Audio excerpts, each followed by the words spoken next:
Hello everybody, you're listening to The Art Show on 106.6 FM Wickham Sound. I'm your host Dane Cobain. This is the weekly radio show where we chat about the local arts news. We have a different guest on each week. We head over to the Rhyolite Zone for a short story and or some poetry. We catch up with Twangling Jack Ford over in the Ilk Shed for a weekly album review. And we play local unsigned and or independent music. As always, you can find us on Facebook. If you search for The Art Show on Wickham Sound, you should be able to find us. And you can reach out to me here at the studio on dane.cobain@wickhamsound.org.uk. That's dane.cobain at wickhamsound.org.uk. I'm particularly keen to hear from poets, performers, musicians, people with MP3s they'd like to share, local arts news, etc, etc. Don't hesitate to get in touch. You're going to want to keep an eye out there as well, because we are going to be shifting over to Wednesday at 7 PM rather than Tuesday at 7 PM. That is going to be happening sort of imminently over the next few weeks, so that we no longer clash with the football. We'll have a new permanent home and all will be golden. But keep your eyes peeled on the Facebook page for news about that. You can also, if you miss us, we're repeating on Wickham Sound on Monday nights. You can catch up on the Wickham Sound Listen again. We're on iTunes, Spotify, and wherever else you get your podcasts. So this week we're going to be chatting to Drumojo Mike Watson, who is the composer of a musical called Beat the System. But before we do that, we're going to head over to the Rhyolite Zone and catch up with A.B. Frank for some more of his flash fiction. The men finished hauling my intricately carved wooden furniture into my new home. All that was left was for me to move in, settle down and light some candles. I poured a glass of port and did just that. As I took the weight from my feet and merged with the cushions, I heard the cry for the first time. It came from the very top of the house. Scooping up a single candle holder, I advanced up the creaky stairs. There was an extraordinary amount of dust and cobwebs in the attic, covering items long forgotten. I crossed the room and set the candle down on an old desk. Wooden boards covered the circular window, the only window in the attic. Time had been kind and softened the wood for me, so it was easy to pull them down and reveal the night sky. As moon and candlelight combined, I wondered how long until my next encounter. I removed a moth-eaten sheet from a chair and sat. My nanny used to sit in this chair and do unspeakable things to me. Things a mere girl should never be subjected to. Memories of my childhood became vivid as I recalled what I did in this very room 50 years ago. All those years ago, she turned her back on me to look out of the sash window, and I shoved her with all my might. I take solace sitting here every day for the rest of my days, listening to my former nanny wail as she plummets to her death. I will never grow tired of the echo of her final cry. Big thank you to A.B. Frank for this week's flash fiction. You're listening to The Art Show on 106.6 FM Wickham Sound. I'm your host Dane Cobain, and this is Twangling Jack Ford with Take Your Dogma for a Walk.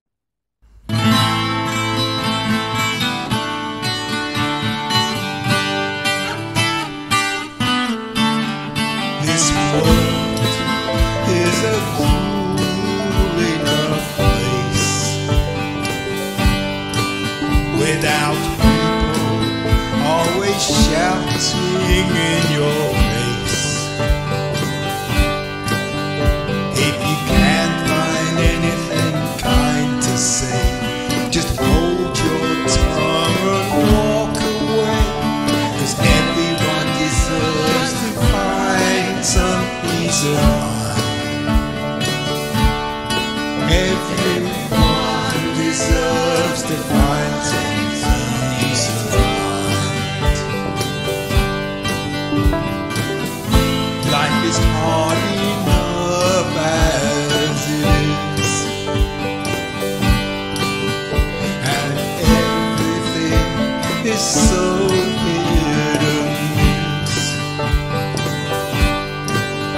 If I find something you say is not for a boy, still I'll hold it close if it brings me joy, 'cause everyone deserves to find some peace of mind. Everyone deserves to find some peace of mind.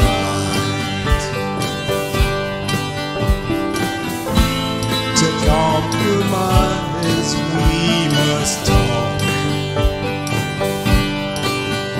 and you need to take your dogma for a walk.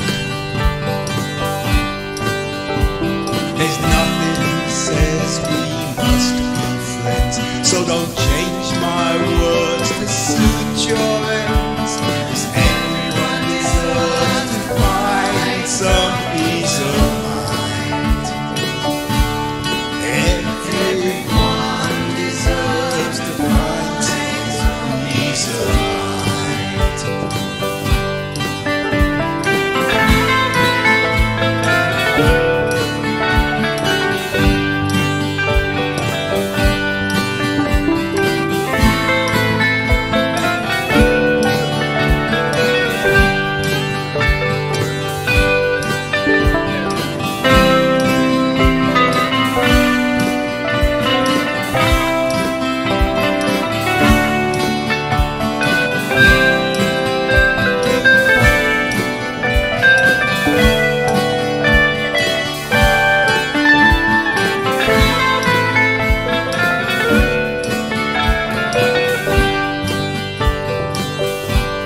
It's in the rhythm and the way you feel it. It's in the rhythm and the way you feel it. Live life like you really mean it. It's time to do it, not just dream it. It's your life, it's what you make it. Shake the world. Oh, you gotta shake, shake, shake. Oh, you gotta shake the world. It's not over, it's only just begun. Dance to the beat of every drum. Live the best life that you can. Every woman, every man. Share your love with those in need. Share your skills so we can feed hungry mouths and broken hearts. Shake the world. It's in the rhythm and the way you feel it. You gotta feel it. It's in the rhythm and the way you feel it. Shake the world. It's in the rhythm and the way you shake it, baby, shake it, baby. It's in the rhythm and the way you shake the world.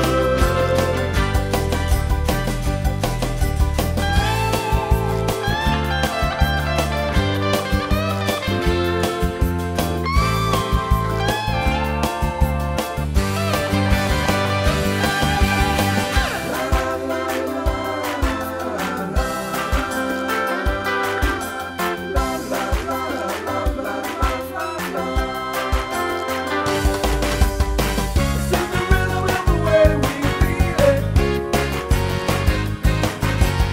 It's in the rhythm and the way we feel it. Live life like you really mean it. It's time to do it, not just dream it. It's your life, it's what you make it. Shake the world. We gotta shake, shake, shake. We gotta shake the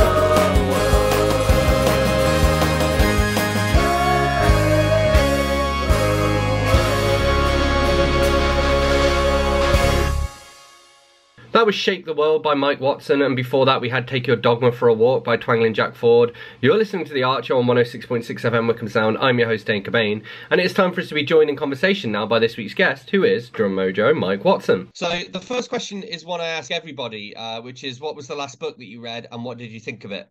Yeah. Okay. Well, I have the book here, which is probably going to be around the wrong way. But this is Stephen Schwartz, Defying Gravity. So he was the author, the composer, should we say, not the book writer, of Wicked the musical. And obviously with such a inspiring, long-standing musical, I wanted to do my research to find out how and why it was so successful. And so I found the book really riveting because it goes through his whole career, but Wicked obviously is a highlight that goes through the book. So yeah, I learned a lot from it in terms of the essence of collaboration, really. He worked with a separate writer, a book writer and lyric writer, but his skills in composing obviously are tremendous. So yeah, it made me realise how far I've got to go on the journey for my own sort of musical endeavours. But it was a very good book. Awesome. And obviously, the musical is one of the big things that I want to talk to you about today. So I wondered if you could give us sort of the elevator pitch of the musical that you've been working on. Yeah. So the musical is called Beat the System, and I started working on this way before lockdown, and it's quite pressing in the sense that I ended up writing about a care home and writing about the role Big Pharma plays in life in general. But the story features Dexy, and she's a young, fragile, career-focused woman, and Drew, he's a talented yet broke drummer and songwriter. They meet at the care home of Dexy's granddad, where there's growing research that through Drew's regular drumming and music therapy sessions, the residents' well-being is improving, whilst their reliance on habitual medication is reducing. Granddad encourages them to take this message to the world through music and try and beat the system. So as you can probably tell, I'm reading that because it makes sense to sort of get it exactly right. However, they face ruthless opposition from Barbara Jones. She is the new selfish and bullying owner of the Trees Care Home Group with a vested interest in maximising revenue from expensive medication. She is in collusion with Ronald Smythe, the nasty, narcissistic pharmaceutical capitalist. They plan to stop Durandex's emerging drum therapy business in its tracks. Why? Because if the research becomes common knowledge, it could prove disastrous for their pharma care home business empire. So it's a bit Panto-esque, let's put it this way. Yeah. I mean, I've been playing the drums for years, but I've also been playing the drums for the Lano players in the Pantos, especially. So it's light-hearted, but hopefully there's a deeper meaning under it. It's really about love, life loss, and the importance of friends and family. And it explores specifically how drumming, which is why obviously my thing, and music can benefit people in need, from the elderly in care homes to those suffering from isolation and mental health challenges. Awesome. Cool. And that's something I'm going to touch on with you in a little bit as well. So whereabouts are you at with the musical? Like, are you still looking for people to get involved, or are you getting ready to give your first performances? No, definitely want people to get involved. It was due to happen this year. We did some launch events back in April. Great take up to that, but I had a busy summer already. I'm playing the drums and doing the music with the Lane End Players for their summer show, and Tom Everett, who's directing the summer show, is also going to direct my musical. So we had to sort of hand on heart say, are we going to be able to get it done for September? And the answer was no.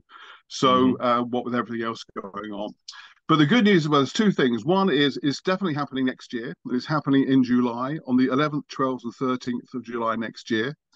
And we've kept one date for September, which is September, Saturday, September the 16th at 7:30. Save the date, because we're going to be doing a showcase from the musical, but I'm doing it in partnership with some friends, because we've got Lane Players are going to do some excerpts from their summer show, and also Mayos, who had a great run with 9 to 5 back in March at the Arts Centre.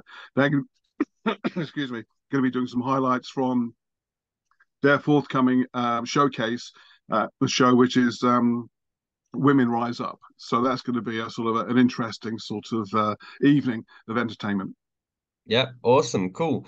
And you mentioned your involvement with Lane End Players. Can you tell us a little bit more about that? Like how long you've been kind of a member of the Players, and let us know a little bit about what their summer shows are that they've got coming up. Yeah, I mean, they're an well-established group. I mean, I live in Lane End, so it made sense to get involved. But I was really involved just because I was a drummer and I knew one of the actors who I was in a band with in the 70s. Let's not go there. So the band called the Boff Band sort of came out of the Lane End Players. We did a one-off fundraising do 30 years ago, and we're still going, which is great. But the Lane End Players do 4 productions a year. They do a panto in January, autumn, summer, and spring, and they could be comedy, it could be serious drama, it's great fun to be involved. I've tried to sort of think about the legacy of the musical and all the work that local drama groups do. So I've created this sort of sub-brand, if you like, called It's Showtime. And the idea of that is, local groups can come together and share their skills and talents with people who are interested in careers or having a new hobby around everything to do with drama, music, technical, creative, and hopefully something that could be left as a legacy for the Arts Centre to use, because I want the musical passionately to raise money for the Arts Centre. Yeah. Cool. And I mean, you mentioned the Arts Centre and you were kind of instrumental in setting that up. And can you just tell us, I guess, about your involvement with Wycombe Arts Centre throughout the years? Yeah, it all started really when in 2004, and I had a proper job and high pressure sort of stuff. But I was thinking of ways to sort of communicate, to contribute, and I found out about Wycombe Community Arts Network because there was an arts centre called Spring Gardens, which was shut down in 1999. And there's an organisation formed to try and get the money from the council, because it was ring fence money called Section 106. And the council weren't very sort of, let's put it, quick to give us the money back to buy a new centre. But we had to persuade them that we needed an art centre back. And it took 10 years of hard graft to get that art centre back. Eventually, we persuaded them to buy the old St John's Church. No. We'll buy the building, but you have to set up a charity to run it. So it was be careful what you wish for, because obviously we had to do that, set it up. But to be honest, it's been fantastic. We've been going since 2010 when we first had the keys, it goes from strength to strength every year. So I'd stepped down from my role as chair, which I've been in for many years, really because I was exhausted. I'd done a lot of work since 2004 on the whole project, and I really wanted to focus on my art, which is my music and my creativity. And I thought that now was a chance to do that. Yeah. Cool, awesome. And I guess mentioning your own stuff. I mean, one of the things you use is the Drumojo brand. Can you tell us a little bit about how that came about and how you use that? Yeah, well, funny enough, I still under Facebook. If anyone wants to contact me, just search for Drumojo Mike Watson. So Drumojo started because, as well as being a drummer in a band, I was always interested in hand percussion, African drumming, samba drumming, Latin drumming, and I wanted something that was a bit broader. So we did an event called Winter Drum a number of years as part of the Art Centre with Jed and Justine from Heartbeats, and it sort of created. It moved on from there. But the thing I really learned was I went on a course with a guy called Arthur Hull. So if you look at Arthur Hull, he's like the global leading exponent of drum circles. And that's when I really found the power of drum circles, which is not culturally specific drumming. It's just drumming in the moment to make people feel better and part of a community. And that's what really inspired me to get Drumojo off the ground, but also inspired me to have that thread within the musical. Yeah. Yeah, and I wondered if you could tell us a bit more, like you kind of hinted at that about the power of drumming for, for things like mental health, for example. And I wondered if you could talk a bit more about that, and especially about its kind of, its relevance today in a sort of post-pandemic world. So I don't profess to be an expert in this field, but I've got books and I've read a lot, and I know what happens when people do drumming. It has a great impact on people's well-being. It releases dopamine. It's the feeling of fun. It's the feeling of connection.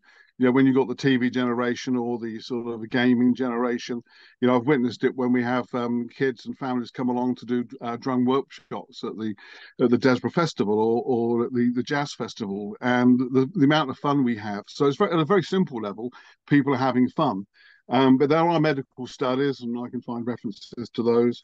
There's a really good book called Rhythm to Recovery, which really shares how drumming practitioners can really understand and help different types of community groups, whether they're old people in care homes, whether they're people in institutions, wherever they happen to be. So, and obviously you tailor the sessions. You can't expect people in the care home to bash the hell out of a Surdo samba drum, but they can do shakers, and they can sort of do things to engage with music. And it even goes as far back to my dad. And the other thing that inspired me, because he died of Alzheimer's in 2008. And I remember distinctly playing him the cricket theme from Test Match Special towards the end of his life, and the smile beamed from his face as he instantly recognized the music. So music is very powerful, and I don't think enough's done to really understand and distribute that. So it's called Beat the System, the musical, because I really want people to understand the power of the beat and what it means to really connect with your inner soul and spirit, rather than just being sort of within the system, doing what people want, spending money in the shop and watching telly. Yeah. You're listening to The Art Show on 106.6 FM Wickham Sound. I'm your host, Dane Cobain. I'm here in conversation with Mike Watson, and this is Mike Watson with Beat the System.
It's time to work together and try and end all this. The planet is dying, there are alternatives.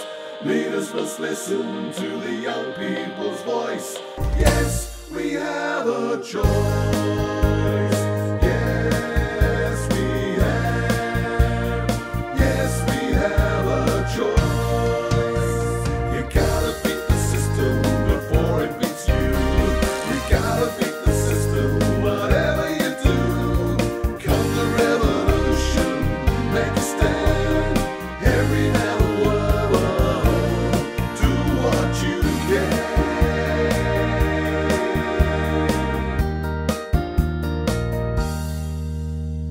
Can we come together and ban what's bad? Do what's right, not what's mad. Make a change, we'll all rise up. Everyone. Whoa, whoa.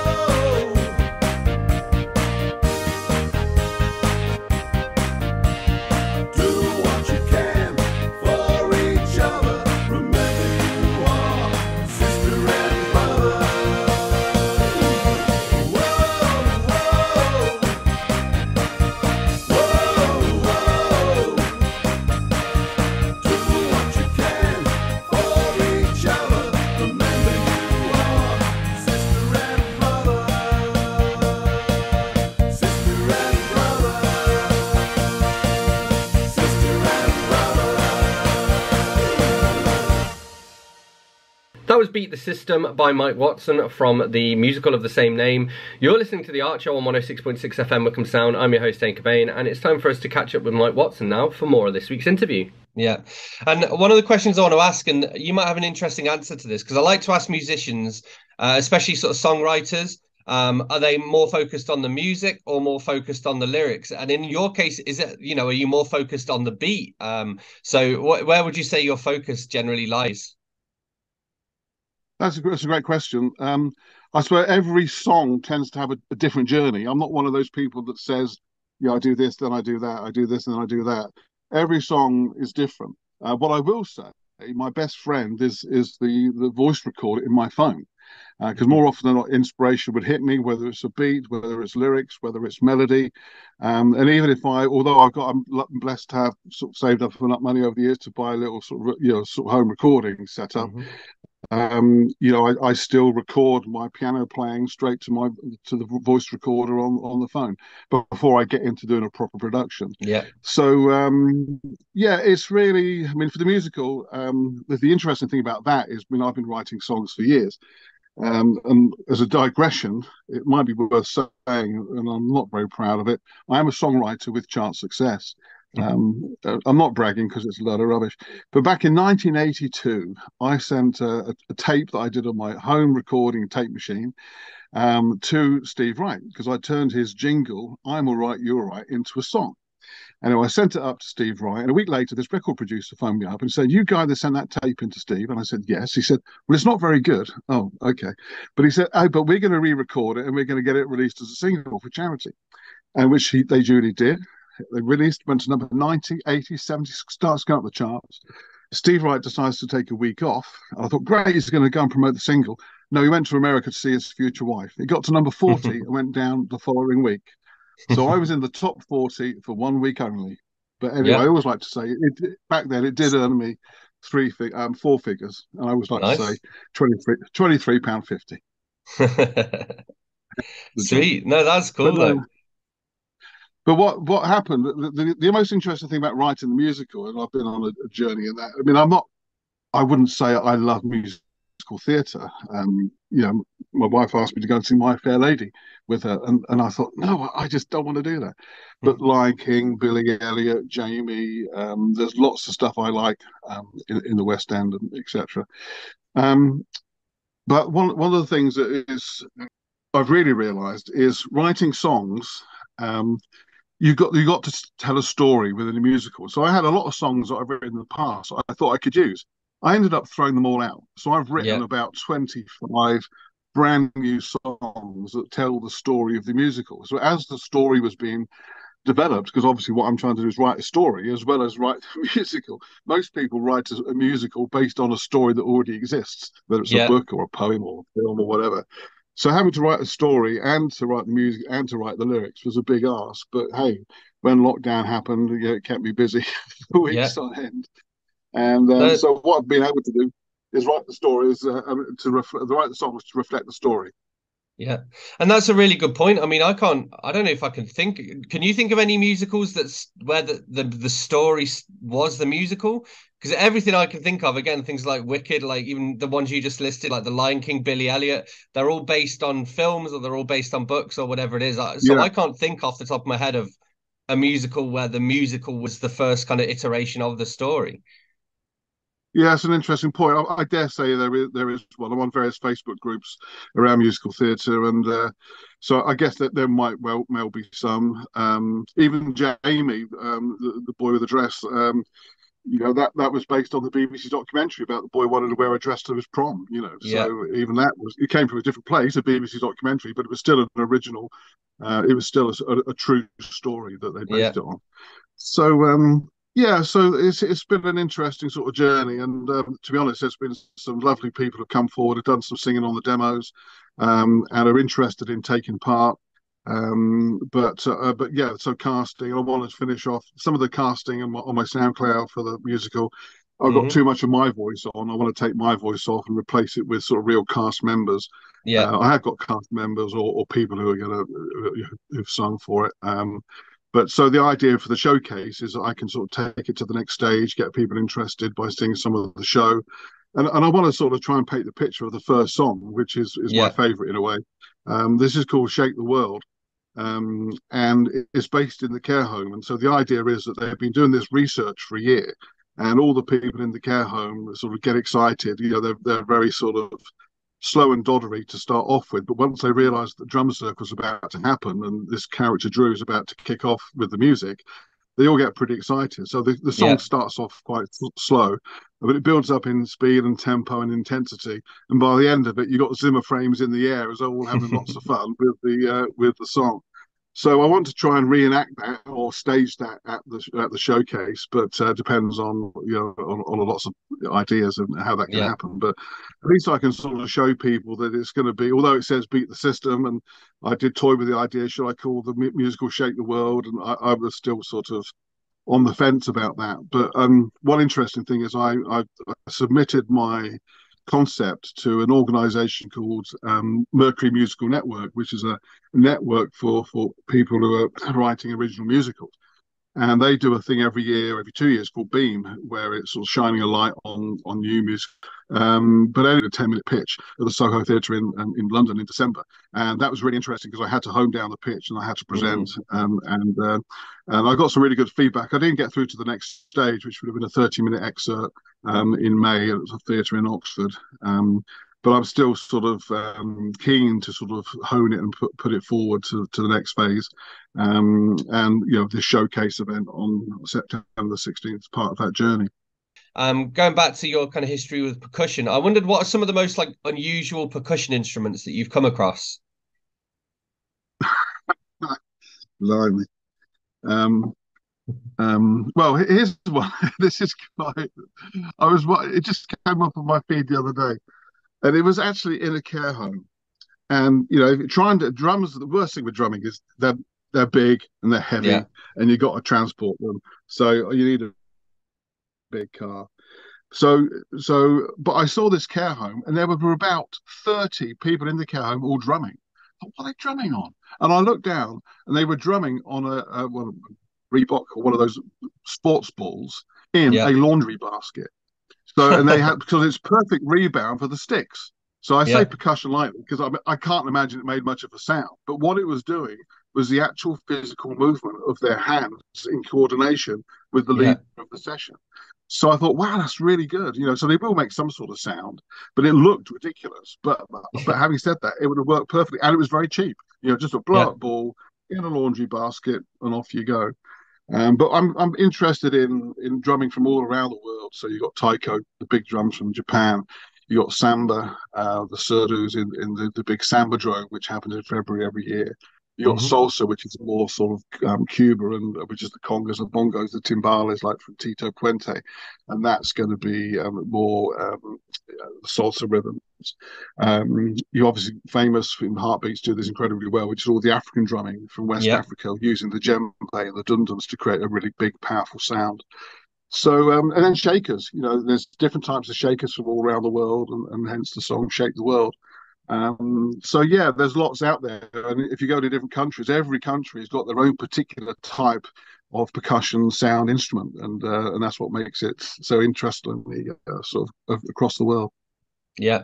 Well, and I like as well, you mentioned what they were doing in the care home. And, one of the things that gets taught in schools is, in a school class, they'll make a shaker out of, an empty drinks bottle and a bunch of rice. And that's all you need to make a shaker. Yeah. And I suppose that's one of the cool things about percussion is that pretty much anything can be a percussion instrument. Again, you look at things like maybe like the Blue Man Group, or even I'm thinking Slipknot. I've got the guy in Slipknot his entire job is to hit a metal drum, like a metal oil tank or whatever, with a baseball bat, and that's his job as a percussionist. So percussion, I suppose, is something that you make of it, I suppose. Yeah, I mean, the funny thing, you should mention that, because when we did the winter drum in 2008, it must have been. Well, I did that very thing. That's when I first had the song "Shake the World," and during the day, I got people to make shakers. So I took around all they painted them, they put different rice in, and they actually used them in the performance later on. So, not only that, I worked out a very good way, because we've got a couple of dogs at home, and so we got lots of tins of dog food.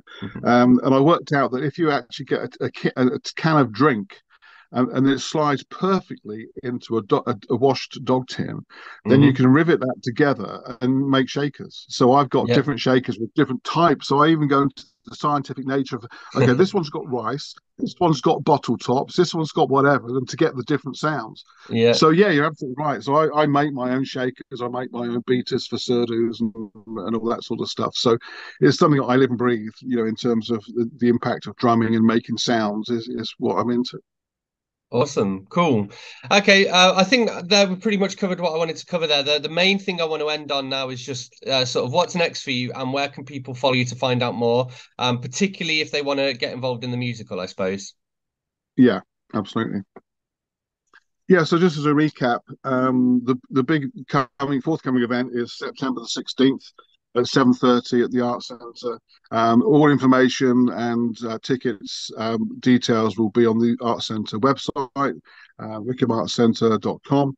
And if we can raise money, the idea is we're raising money for the Arts Centre and also for the groups that get involved, like Lane End Players and Mayos. So that's the big thing. But if you want to get involved in the musical, reach out to me. Just search for Drumojo. There's only me on Facebook. That's the best way. And I'll invite you to my group called Beat the System, which is a group that's got nearly 70, 80 members already, where you can sort of find out more about the musical. Within there's a link to the SoundCloud account where you can listen to the songs, or search for Drumojo on SoundCloud, and you can find me there, and you can hear some of the songs. There's Act 1 and Act 2, so all the songs are up there. Although, interestingly, now I've had a bit more time to reflect on the songs. It's not till next year. I'm even thinking about sort of culling one or two and putting some new ones in. So people say, stop, just focus on what you've done. But if you can improve it in the time sort of allowed, then I think it's worth doing. For sure. Yeah, so that's the best thing. I mean, I've started on Instagram, and I'm not on TikTok yet, but I'm of a certain age, so Facebook's my thing. Awesome. Big thank you to Mike Watson for joining me. You're listening to The Art Show on 106.6 FM Wickham Sound. I'm your host, Dane Cobain.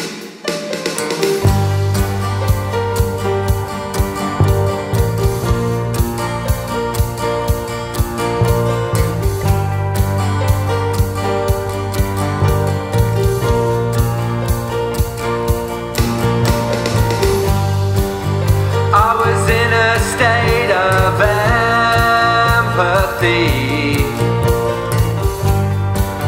All I cared about was everyone else.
emotions.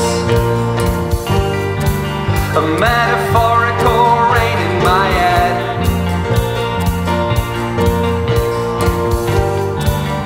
Every day I go through the motions, knowing one day we will all be dead.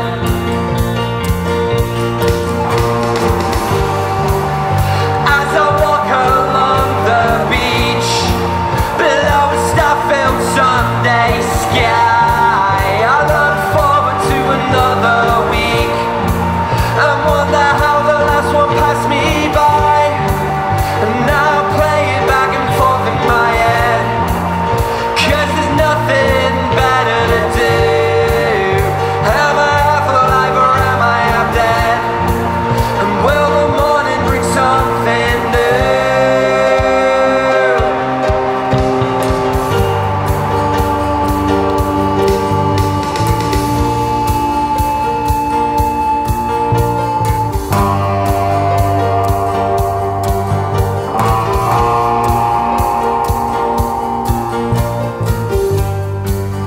I was in a state of clarity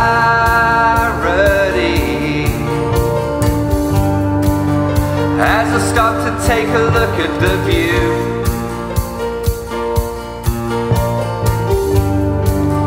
Haven't seen the state of humanity.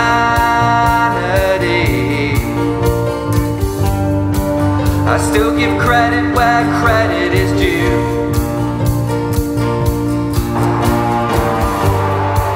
I've seen a bridge into the stars, at the pinnacle of my dreams. There's never a place too far, or a vision too near it seems. And if the only place to go is the one inside my head, let the lyrics start to flow, and let the guitar tap run red, run red, run red, run red.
That was Turning Point by Jessica Williamson. You're listening to The Art Show on 106.6 FM Wickham Sound. I'm your host, Dane Cobain, and it's time for us to head over to the Oak Shed now to catch up with Twangling Jack Ford for this week's album review. Emerson, Lake and Palmer, Trilogy. I grew up listening to both classical and pop music. I can remember only having 2 LPs, With the Beatles and Tchaikovsky's 1812. Some people are purists. They think that rock, with its basis in American musical forms, should not be mixed with music in the European classical tradition, but they might not notice how often it has been done successfully. I like DLP doing pictures at an exhibition, doing variations of Mussorgsky's themes, mixing them up with original pieces, and adding some of the organ-bashing, knife-wielding, squealing feedback showmanship that had become Keith Emerson's trademark. The serious rock and classical aficionados hated the showmanship, but what really got me was ELP's version of Nut Rocker. But there were bits I did not like about ELP, and there were some bits I hated. The maudlin Greg Lake acoustic song on their first album that Keith Emerson made worse with a daft Moog lead line, and the whole of their second album that just all sounded the same to me.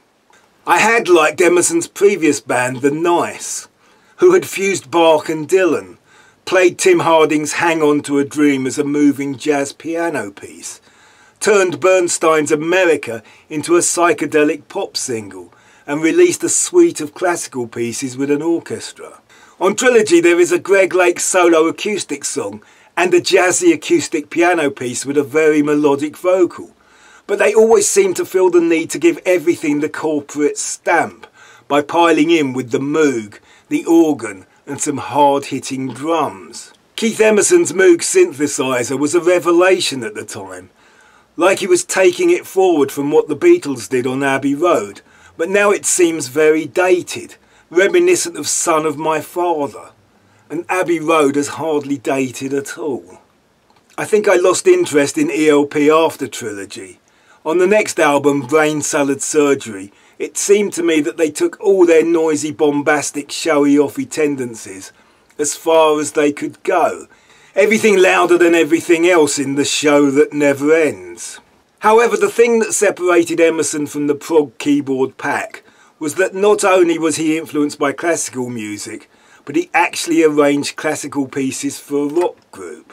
One of the reasons that the Trilogy album for me hits the sweet spot is their arrangement of Hoedown from Aaron Copland's Appalachian Suite. Now in my twilight years I would probably prefer the original, but back then I would always have gone for the rock version, and I probably only know the original because of it. They later had a hit with a version of Copland's Fanfare for the Common Man, which they gave a bouncy triplet beat. The other thing about Emerson is that whereas the other prog bands seemed to shy away from the blues, he embraced it. He had a solo hit single with Honky Tonk Train Blues. This made ELP more like a heavy rock act, pumping out head-banging riffs. The blues mixed with the classical made him more like John Lord of Deep Purple.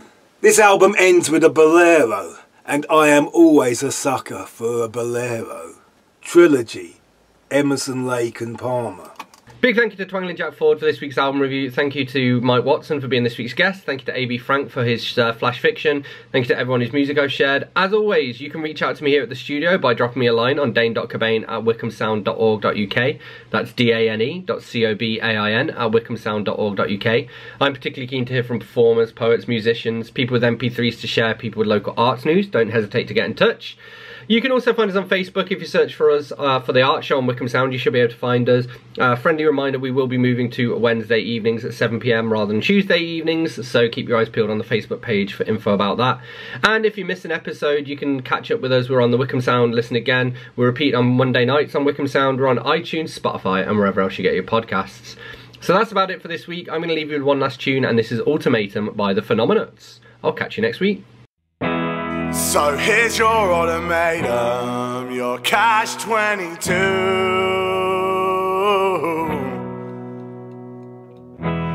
You can't have it both ways, I wanna be with you.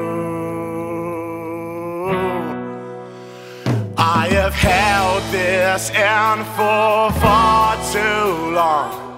I kept this in my heart.